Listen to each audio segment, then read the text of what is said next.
Max One TV with Larry.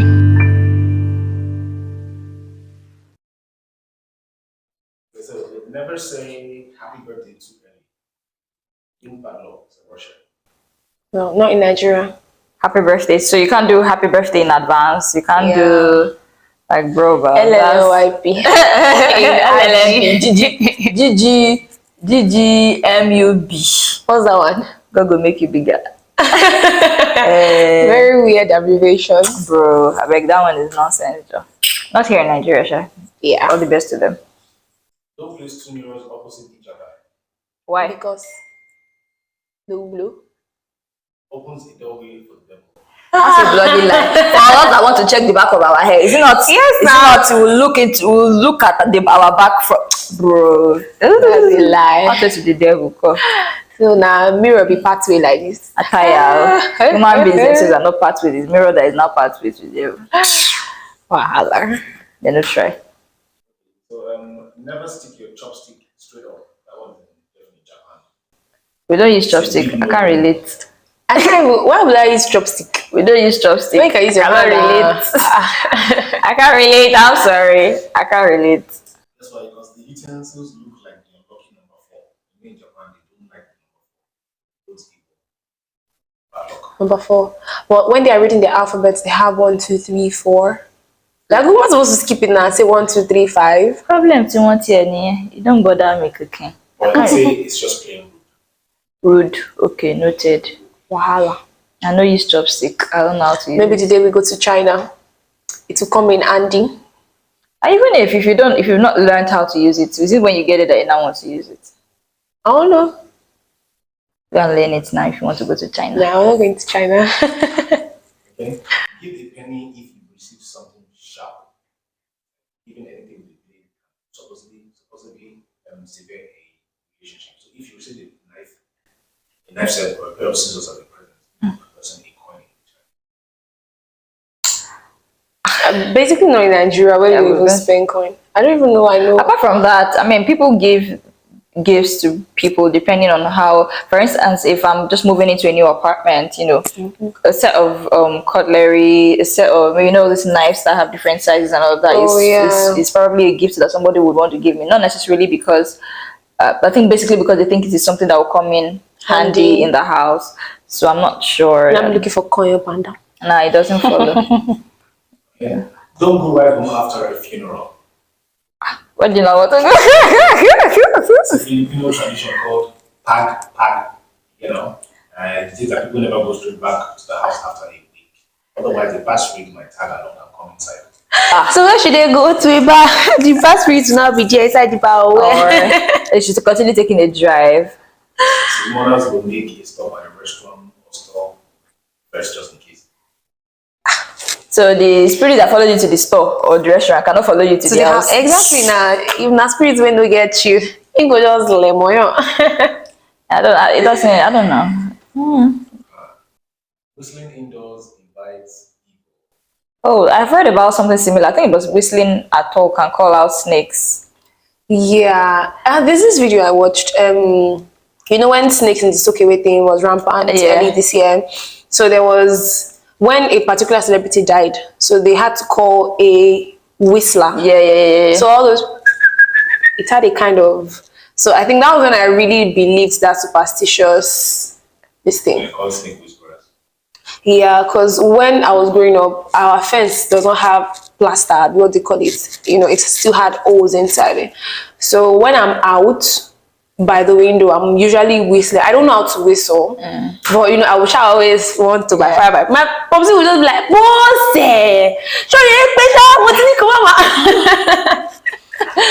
but I never believed. I don't know. It's superstition in Lithuania for being to do something because the noise is being to someone. Here says the German superstition declares that if you cheers with water, you're actually wishing death upon people. If you what? Cheers with water. Cheers with water. Yes, you're actually wishing death upon people. I think that I'm not sure that would particularly apply because for many Christians that don't take alcohol, they do the cheers with water. So I really don't get it. I'm indifferent, It has to be in their country. Yeah. Not anywhere near here. Only Christian in Germany. So So, and I know that for Germany, alcohol is more popular than water because alcohol is like their everyday drink. There is water is more scarce than alcohol in Germany. So, Okay. alcohol is like their water. So, like the rules that apply to some people doesn't really. I mean, here in Nigeria too, we have Christians that take alcohol. They don't have a problem with it, but there are some people that just don't take it. So even I think if the it's excess is where problem comes in. no, some people don't want to care whether excess or not. They just don't want to taste it. In fact, the ones that are non-alcoholic, some people still say that they don't believe it's non-alcoholic. That it's definitely still have a percentage of alcohol in it that is not accounted. So they just don't take. But I mean, it is what it is. Yeah. Every man for himself, you know. Yes, according to Japanese superstition, sleeping with your head in this direction is bad luck. North direction. North. Where is the north? But that's how they see that leads to rest. And so where is the north? Okay, so facing sleeping up like this or what? No, I think if this is the north, your head should not face this direction. It should face the other direction. East, the sun rises from the east, right? This is where the sun rises. Bro, skip. Because we can't be analyzing that one. And I'll be looking for north up and down in my house. Nah. Wahala. Okay. Conversely, the same situation exists in Africa. If you sleep with your head to the west, Bro, ignore I don't think I've heard it. that one before, ever. No, the issue there is I don't even know. I can't say this is the east, north, south, or west because it depends on where you're sleeping and where you're facing. So, for Yeah. instance, if I'm sleeping, if my bed is like this, right? The north, south, east, west will be different from if my bed is like this. Oh yeah, true. So it really doesn't. And since we can't cover, I think it's Muslims that won't have a problem locating that because you know where they pray, they face the east, so it will be easy for them to know where the west is, just opposite. I would not entirely agree. I think it depends on the way the mosque is built. No, every mosque actually faces the east because they pray facing where the sun rises. Because when I was growing up, I've been to a friend's. I used to be a Muslim. I've been to a friend's house where normally in our own house, the east is like towards the door, like this. So in that person's house, in my head, I assumed anywhere facing the door was the east. So when it was time to pray, and they were facing the back of the door, I was like, what's wrong with the book? Me, I should make sure that I faced the door, and I was still quite young then. So it was after we were done, we were like, sure you don't know that it is the east, and this is where the sun rises in this part of our own house, blah blah blah like that. So I feel Muslims won't have a problem. Okay. okay, so in Britain, it's considered bad luck to keep your new shoes off the table. Your new shoes. You put your new shoes on the table. Where do I want to put new shoes? They should be on the table. I mean, they've never touched the ground before now. That's the one and only time I get to put the shoes on the table. Once it touches the ground like this, It's not going on the it's table. not going on the anymore. table again. It becomes impure. It's placing someone's shoes on the table. Way to let your family know that. If I was a distant family and I saw a shoe on the table, how am I supposed to know who owns the shoe? I'll now assume and know that, is this person In going fact, to putting die? the shoe on the table would actually make me, curious. I was like, this shoe is really nice. Yeah, nah. Well, that's why I'm not British. Yeah. Okay, so itchy hands have financial repercussions. Oh yeah, that's actually a lot of they say here in Africa as well, especially Nigeria. Once your palm is scratchy, they say money is coming, money is coming. But I really don't believe it. Well, your left hand means that you're going to lose money. Right hand means it's money. People don't care here, so long as they have I the can't scratching. combine both. I will always have money by God's grace, irrespective I mean, of which is it when my palm is there? I'll not be curious. So which one is itchy mean? My right? Okay, so what does the right mean? That nah, bro. People don't really care. I think even when people believe those things, I think it actually manifests for them. And it happens. Okay. So I did playing with scissors will bring bad luck. According to the Egyptian law. I do playing with scissors. Like you just open it and you're playing with it like this. Yeah, those tailors, Ejikani shop. Yeah. Oh yeah.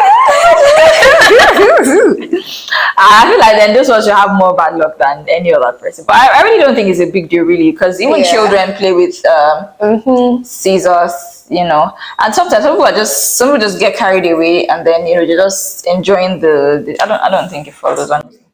Stepping in dog poop is actually considered good luck in France. Stepping in dog poop. Ew. It's good luck. That's if you do it. Why would I? If you do it with your left foot, it's only bad luck if you step with your right foot. Why would I want to step dog poop at all, whether left or right? It's bad luck. Like my day or that minute or maybe 1 hour after I step into it, my mood is going to be soaring because I'm going to be like, what is this? Oh God, what nonsense is this? Yeah. And imagine if it's maybe one of your expensive shoes. I don't even want. Please, can we move on to the next? According to Russian superstition, bird poop that lands on you or something that belongs to you, you love. If it's that one, bird poop has landed on me before, and I was very young. The first one that happened to me ever in my life happened, I think last month. I was on a bike and I just saw, boom, it was hot Where did and it land? warm. Where did it land? I was wearing a trouser, so it landed on my, I was sitting like this, it landed on my left thigh. This one landed on my head like this. And what happened was the birds were on like a window, like there's this part of the window where like they could settle and everything. So I was like, what are you doing there? So I just chased the thing. And I chased it like this, it just landed on my head. He gave me so many. But I was quite young then. So maybe I never can tell you. I can believe that one. So you can keep me hopeful. Like where else is coming or Lambo. I was angry, honestly. Yeah, but it's not something pleasant. Yeah. There's an Egyptian superstition that if you see or hear an owl, terrible news is coming. If you see or hear an owl, Yes, terrible news. is it because owls are usually not found where human beings are? They're rare, yes. I think they even look scary and they can turn their head 360. Yeah. But I'm just. They look scary. I don't like them. That their eye. It's not even about that for me. For me, I'm like, okay, so we have people that keep owls as pet, right? So Not Egyptians. Not all right, we're talking Egyptians. That's there. Egypt has a lot of all this Oshushu myth kind of. Are very scary. Then an owl in your house brings death. That's an Italian superstition. So imagine you, bro. Well, I've just come to realize that a lot of things that are acceptable in your house may not be acceptable in another person's house, and I think this is really what this whole myth thing is about. Because some of the things here, we owl in Nigeria would have killed it and use it as they'll cook it. Yeah. Cook it that easy for sweet soup. Pepe. Okay, so knitting outside can prolong winter. Knitting outside. That's in Iceland now, in Iceland. Knitting outside can prolong winter. I don't want to believe that, and the reason why is I've seen a lot of them who actually just stay. They have like these chairs, these rocky chairs outside their houses. They just sit down. They're rocking on the chair and they're knitting and all that. And I don't think they're doing it because it prolongs winter. I think a lot of them are just doing Iceland, or all these foreign countries. Generally, irrespective. I think they just do it because they're enjoying the ambience of the atmosphere outside their house, and maybe they're enjoying the weather, maybe the sound of the cars moving, maybe the birds, or maybe the air that is coming in. So I really don't think it's about prolonging winter. I think it's just about them having a good time. But I don't know. I think maybe because Iceland is icy, they don't want their people to stay outside and knit because of the cold. Just like the way they'll say in Nigeria here, you should not sit on a mortar. Mortar is yodo. Yeah, so that you won't fart inside it. I think that's the main reason. So maybe in Iceland, they're just using that one as a don't sit outside so that winter will not kill everybody. But just for don't stay outside and knit, because I used to knit when I was in secondary school and it can be so like you get carried away. Yeah. So make them not go. Go. Syria, Or maybe